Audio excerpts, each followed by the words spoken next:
शेतकऱ्यांना फार मोठा नुकसानीचा फटका आहे।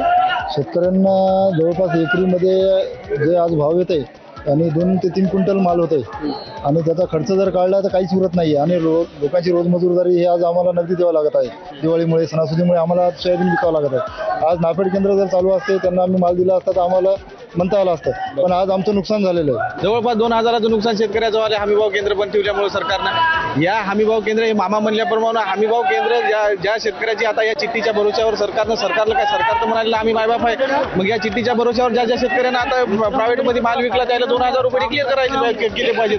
पहिला शेतकरी अतिवृष्टीमुळे परेशान झाले, सरकारनं सांगितलेली ती 10,000 रुपयाची पेरणीची मदत ती बी अजून आली नाही, पुन्हा ते अतिवृष्टीचे ते बी पैसे अजून सरकारला आले नाही।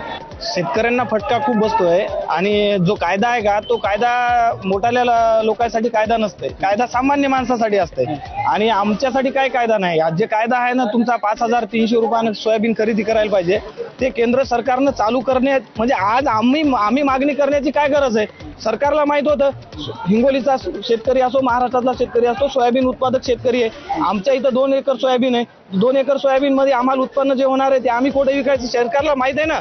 सरकारने एका महिन्यापूर्वीच हे सोयाबीन खरेदी केंद्र चालू करायला पाहिजे होते।